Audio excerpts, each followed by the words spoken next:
DM साहिबा एक गरीब लड़की का भेष बनाती हैं, फटे पुराने मैले कुचले कपड़े पहनती हैं और अपने चेहरे पर मास्क लगाती हैं। शाम के तकरीबन 8:30 से 9 बजे के बीच में वह एक थाने में जाती हैं और वहां जाकर दरोगा साहब से अपनी रिपोर्ट लिखवाने के लिए कहने लगती हैं। लेकिन दरोगा शाम के समय किसी की रिपोर्ट नहीं लिखा करता है तो वह उससे मना करने लगता है। अब डीएम साहिबा उनसे आग्रह करने लगती हैं और वो बार बार उनसे मना करने लगता है। जब डीएम साहिबा वहां से पीछे नहीं हटती हैं तो जो दरोगा होता है वह उन्हें धमका कर वहां से भगाता है और हवलदार से कहता है कि अगर ये नहीं जाए तो इसे धक्का देकर यहां से बाहर निकाल दो। उसके बाद जैसे उस दरोगा को पता चलता है कि सामने जो गरीब लड़की के भेष में है ये यहाँ की डीएम साहिबा है, तो एकदम से वो अपनी कुर्सी से उठकर डीएम साहिबा के पैरों को पकड़ने लगते हैं। क्या हुआ था इससे आगे और किस वजह से डीएम साहिबा इस तरह से उस थाने के अंदर गई थी, पूरी कहानी की सच्चाई जानने के लिए वीडियो को अंत तक जरूर देखें। उत्तर प्रदेश के एक छोटे से गांव में एक परिवार रहा करता है। परिवार के अंदर माता पिता हैं,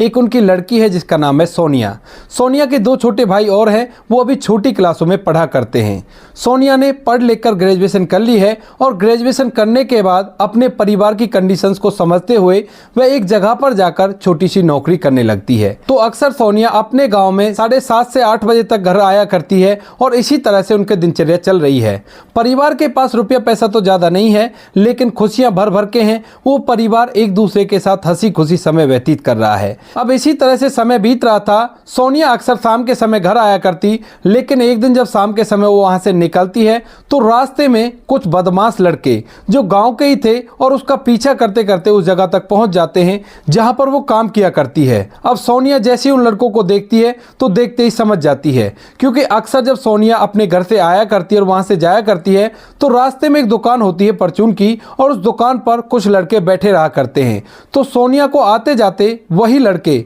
सोनिया की तरफ घूर घूर कर देखा करते थे और तरह तरह की बातें आपस में बतियाया करते थे। तो सोनिया जब उनको वहां पर देख लेती है तो उसे पता चल जाता है कि इनके इरादे क्या हैं और इसी वजह से सोनिया वहां से भागने लगती है। भागती भागती सामने एक ऑटो स्टैंड था जो लगभग 300 मीटर दूर था और भागते भागते वह ऑटो स्टैंड तक पहुंच जाती है। ऑटो स्टैंड पर 2-3 ऑटो खड़े हुए थे और जैसे ही वो लड़के ऑटो स्टैंड की तरफ सोनिया को बढ़ते हुए देखते हैं तो कहने लगते हैं कि कोई बात नहीं, आज तो बच गई है लेकिन कल इसे बिल्कुल भी नहीं छोड़ेंगे। ऐसा कहकर वो वहां से पीछे की तरफ मुड़ जाते हैं और वहां से भाग जाते हैं। सोनिया जैसे तैसे करके ऑटो स्टैंड पर बैठती है, लेकिन इन सभी चीजों से सोनिया पूरी तरह से हताश और उदास हो गई थी और उसके मन के अंदर बहुत कुछ चल रहा था। इसके बाद सोनिया जैसे तैसे करके अपने घर जाती है, लेकिन आज घर पहुंचने में उसे काफी देर हो गई थी। लगभग 9:30 बज गए थे और 9:30 बजे जब अपने घर पहुंचती है तो उसके माता पिता उसकी चिंता करते हुए उसे मिलते हैं और उससे पूछने लगते हैं कि बेटी आज इतनी देर कहां पर हो गई।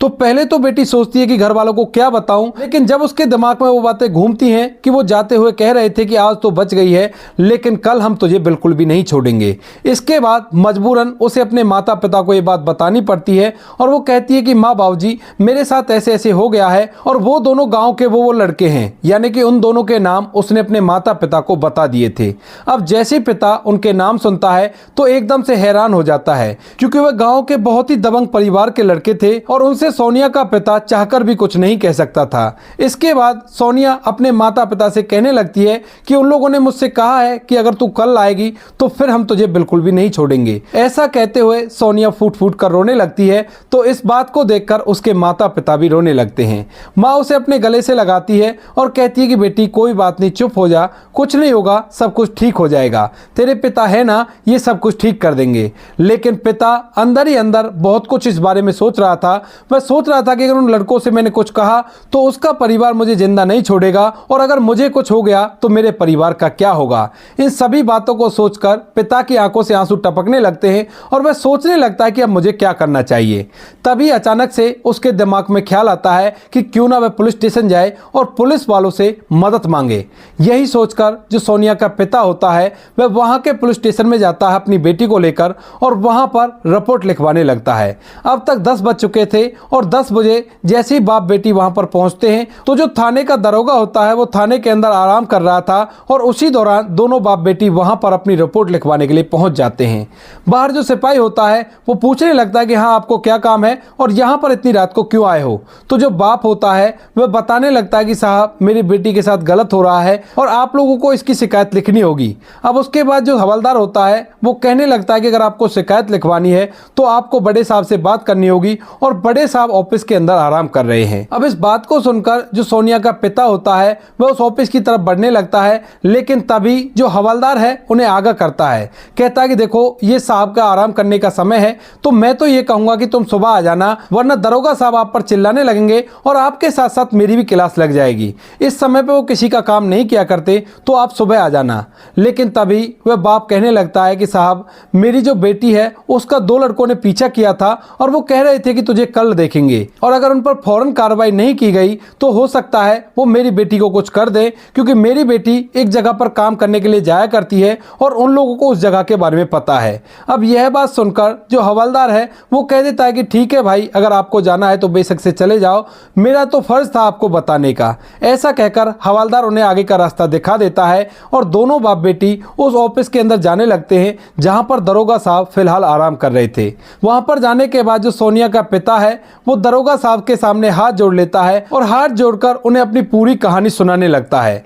अब जैसे दरोगा देखता है कि इतनी रात में कोई रिपोर्ट लिखवाने के लिए आया है तो दरोगा के चेहरे के हाव भाव बदल जाते हैं और वो बड़ी ही हीन दृष्टि से उनकी तरफ देखने लगता है। देखते देखता जब उसकी पूरी कहानी खत्म हो जाती है सोनिया के पिता की, तो वो कहने लगता है कि तो फिर इसमें क्या हो गया, वो लड़के तुम्हारी बेटी का पीछा कर रहे थे, ना तो तुम्हारी बेटी को हाथ लगाया है और ना ही कुछ किया है, तो इसमें किस बात की रिपोर्ट लिखूं। और इसी वजह से जो दरोगा था वो उन्हें धमकाने लगता और कहता है कि जब कुछ हुआ ही नहीं है तो मैं किस बात की रिपोर्ट लिखूंगा, पहले तुम्हारी बेटी के साथ कुछ होने दो, अगर कुछ होता है तो देखते हैं, वरना मेरे ख्याल से जो कहने वाले हैं वो कुछ भी नहीं करेंगे। अब इस बात को सुनकर जो सोनिया का पिता है वो उनके सामने हाथ जोड़ने लगता है और कहता है कि साहब आप ही हमारा सहारा हो, हम डायरेक्ट उनसे कुछ भी नहीं कह सकते, लेकिन कानून चाहे तो उनको सजा दे सकता है। अब जिन लोगों ने कुछ बात कह दी है तो वो करने में क्या कसर छोड़ेंगे, और कल कला को मेरी बेटी के साथ ऐसा कुछ हो गया तो मैं किसी को मुंह दिखाने लायक नहीं रहूंगा। इस बात को सुनकर दरोगा और भी ज्यादा गुस्से में आ जाता है और कहने लगता है कि भाई देखो ये कानून है और कानून तुम्हारे हिसाब से नहीं चलता, जैसा हम कह रहे हैं वैसा ही होगा, और जब तक तुम्हारी बेटी के साथ कुछ हुआ नहीं है तो हम इसमें कर भी क्या सकते हैं। ऐसा करो तुम अपनी बेटी को लेकर चले जाओ, अगर तुम्हारी बेटी के साथ और कुछ वो करते हैं तो यहां पर आकर रिपोर्ट लिखा देना। ऐसा कहकर दरोगा ने दोनों बाप बेटी को वहां से जाने के लिए कह दिया था, और इस बात को सुनकर जो पिता होता है वो मायूस सा चेहरा लेकर उस ऑफिस से बाहर निकलने लगता है। अब हवलदार जब ये बात देखता है तो उसे ये बात बड़ी बुरी लगती है और वो उनसे कहता है कि देखो मैंने आपसे कहा था ना कि दरोगा साहब इस टाइम पर किसी की भी रिपोर्ट नहीं लिखेंगे। इसके बाद दोनों बाप बेटी वहां से मायूस होकर अपने घर चले जाते हैं और घर जाने के बाद पिता अपने कमरे में चुपचाप घुस जाता है। आज शाम के समय पिता ने खाना भी नहीं खाया था और ऐसे ही अपने बिस्तर पर पड़ा पड़ा सोचने लगता है। इधर माँ अपने बच्चों को लेकर दूसरे कमरे में आराम कर रही है और ऐसे ही करते हुए पूरी रात निकल जाती है। जैसी सुबह होती है तो सुबह सुबह जो सोनिया की माँ होती है वो अपने पति के कमरे में जाती है और वहां जाकर उन्हें जगाने लगती है,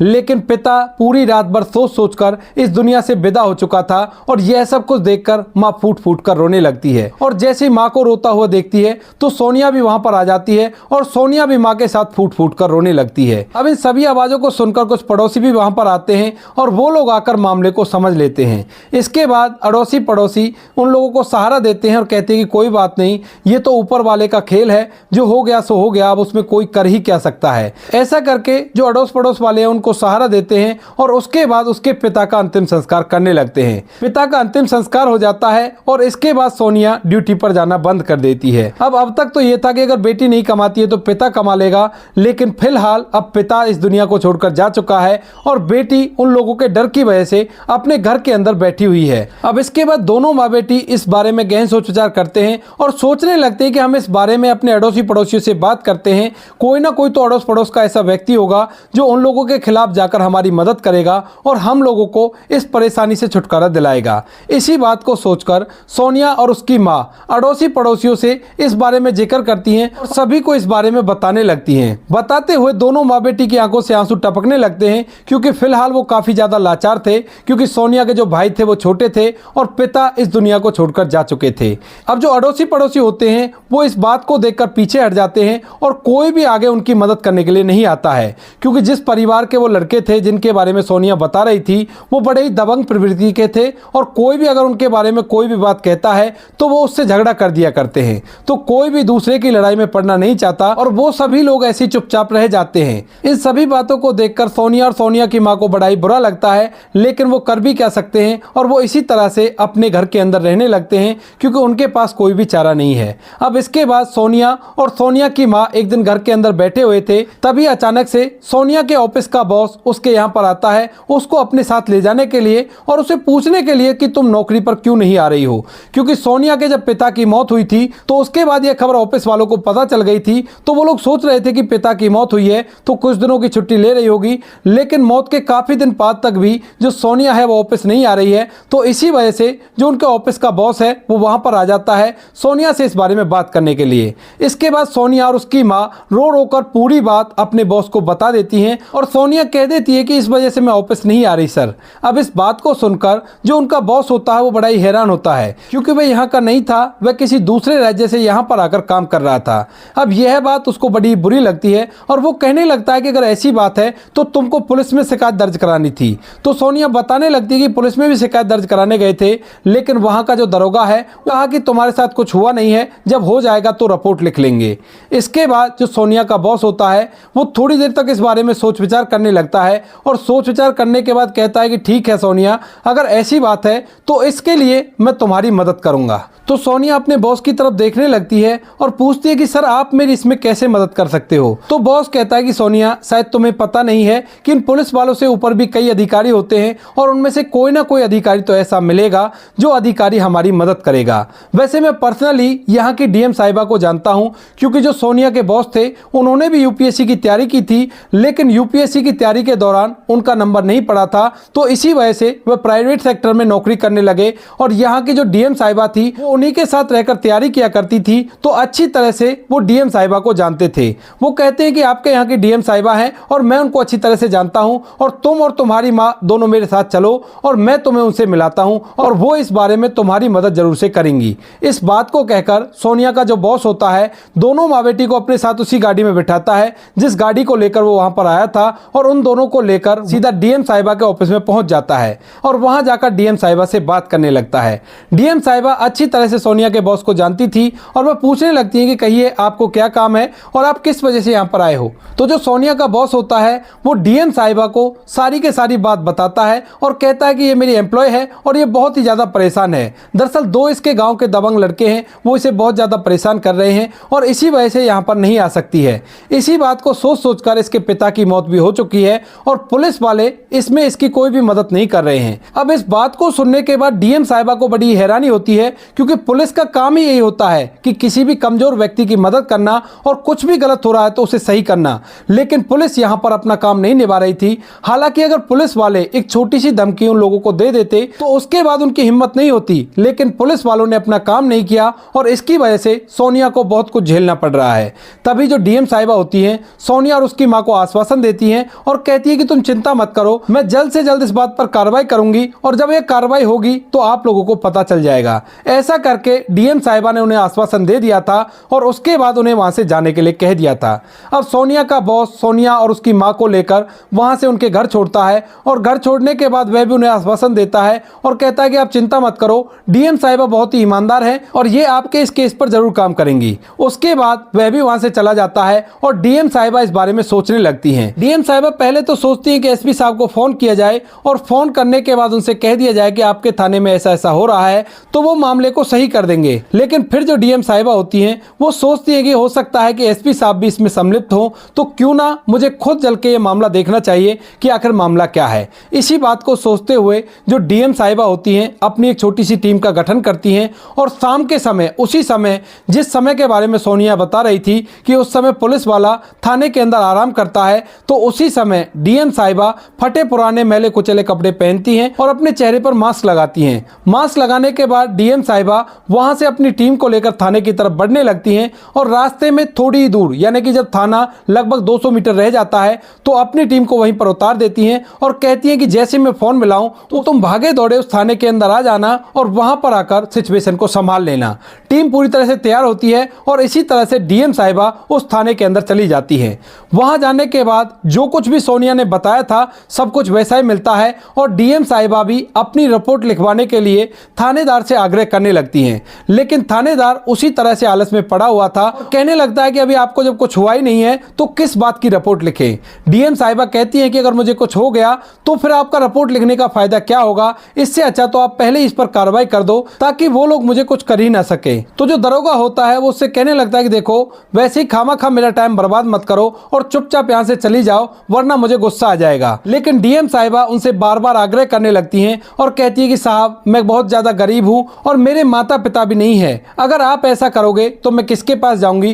कौन मेरी फरियाद सुनेगा। इस बात को सुनकर जो दरोगा होता है उसे और भी ज्यादा गुस्सा आ जाता है और वह वहां के हवलदार से उस लड़की को यहां से बाहर निकालने के लिए कह देता है और कहता है कि धक्का देकर इसे बाहर निकाल दो। अब जैसे डीएम साहिबा सुनती है कि उस दरोगा ने उसे धक्का देकर निकालने के लिए कह दिया है और जो हवलदार है वो उसकी तरफ बढ़ रहा है, तो एकदम से जो डीएम साहिबा है उस हवलदार को रुकने के लिए कहती है और अपना फोन निकालकर अपनी टीम के पास फोन कर देती है। उसके बाद डीएम साहिबा अपना मास्क उतारती हैं और मास्क उतारने के बाद उन सभी को बताती हैं कि मैं यहाँ की जिला कलेक्टर हूँ और तुम लोग ये जो कुछ भी कर रहे हो वो बिल्कुल भी बर्दाश्त नहीं होगा। वह इतना कह ही रही थी, इतनी ही देर में उनकी पूरी टीम आकर थाने के अंदर घुस जाती है और वहां पर आकर सिचुएशन को अपने कंट्रोल में लेने लगती है। अब जैसे ही दरोगा ये देखता है कि सामने जिस लड़की को वो यहाँ से भगाने की कोशिश कर रहा था और धक्के देकर निकालना चाहता था वह तो यहाँ की कलेक्टर है, तो एकदम से दरोगा की कपकपी बंधने लगती हैं और वो आकर डीएम साहिबा के पैरों को पकड़कर माफी मांगने लगता है। लेकिन जो डीएम साहिबा होती है अपनी टीम के एक मेंबर को बुलाती है और कहती है कि सबसे पहले इसे मुझसे दूर हटाओ। दूर हटाने के बाद वो उसे धमकाने लगती है और कहती है कि तुम जो कुछ भी कर रहे हो ये बिल्कुल भी ठीक नहीं है। कोई गरीब थाने में अपनी मदद की आशा लेकर आता है लेकिन तुम लोग उनके साथ ऐसा सलूक करते हो। तुम्हारी जितनी भी करतूत थी वो सारी के सारी मैंने रिकॉर्ड कर ली है और अब इसके बाद तुम्हें कोई भी नहीं बचा सकता। इसके बाद डीएम साहिबा एसपी साहब को फोन करती हैं और एसपी साहब को भी यहीं पर बुला लेती हैं। एसपी साहब के सामने वो पूरा मामला उड़ेल कर रख देती हैं और एसपी साहब से कहती हैं कि आपकी पुलिस ऐसे ही काम कर रही है, किसी गरीब की मदद ना करने की इन्होंने कसम खा रखी है। अब जो एसपी साहब होते हैं वो आने के बाद सबसे पहले तो दरोगा की अच्छी तरह से क्लास लेते हैं और क्लास लेने के बाद उसे लाइन हाजिर कर देते हैं। इसके बाद जो डीएम साहिबा होती है वो एसपी साहब से उन लड़कों के ऊपर कार्रवाई करने के लिए कहते हैं। तभी के तभी उसी थाने से जिप्सी जाती है, उसमें कुछ पुलिस वाले जाते हैं और उन दोनों लड़कों को पकड़कर हवालात में बंद कर दिया जाता है। इसके बाद जो डीएम साहिबा होती हैं वहां से गाड़ी भेजती हैं और गाड़ी भेजकर सोनिया और सोनिया की मां को यहाँ पर बुलवा लेती हैं। यहाँ पर बुलाने के बाद जो सोनिया होती है उससे पूछती है कि यही हैं वो दो लड़के, तो वो कह देती है कि हाँ मैडम यही हैं वो दो लड़के। तभी जो डीएम साहिबा होती हैं वो लड़कों के पास जाकर खड़ी होती हैं और कहती है कि क्या कह रहे थे तुम कि आज तो बच गई है लेकिन आगे से हम तुम्हें नहीं छोड़ेंगे। अगर तुमने अपनी माँ का दूध पिया है तो एक लफ्ज भी अपनी जबान से बाहर निकल कर दिखाओ, फिर मैं तुम्हें बताती हूँ कि मैं कौन चीज हूँ और तुम भला इस लड़की के साथ क्या कर सकते हो। जो एसपी साहब होते हैं वो भी उन लड़कों से कहने लगते हैं कि अगर दम है तो एक बार कहकर दिखा दो जो कुछ भी तुमने कहा था। इधर जो वे लड़के होते हैं जब वे ये देखते हैं कि डीएम साहिबा और एसपी साहब दोनों के दोनों आज उनके सामने खड़े हुए हैं तो वो कपकपाने लगते हैं और उनकी हालत काफी ज्यादा खराब हो जाती है। तभी जो डीएम साहिबा होती है वो सोनिया से कहती है कि सोनिया तुम चिंता मत करो और बेफिक्र होकर जियो, जब तक मेरी ड्यूटी यहाँ पर है तब तक तुम्हें कोई भी दिक्कत हो तुम सीधा मेरे ऑफिस में आ सकती हो और मैं तुम्हारी मदद करूंगी। इस बात को कहकर डीएम साहिबा वहां से जाने लगती है और एसपी साहब को हिदायत देकर जाती हैं कि इस दरोगा के साथ और भी अच्छी तरह से कार्रवाई की जाए ताकि आगे से कभी भी ऐसा ना कर सके। इसके बाद सोनिया बेफिक्र होकर वहां से अपना काम करने के लिए जाने लगती है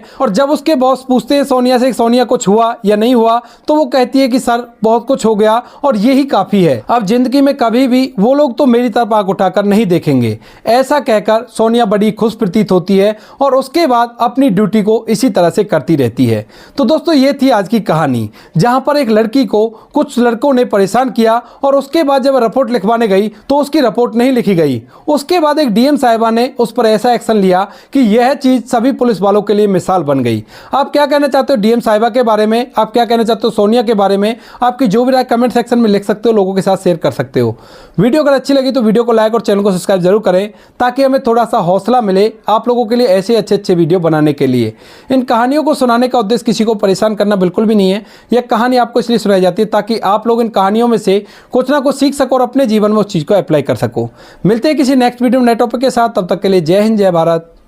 जय हिंदुस्तान।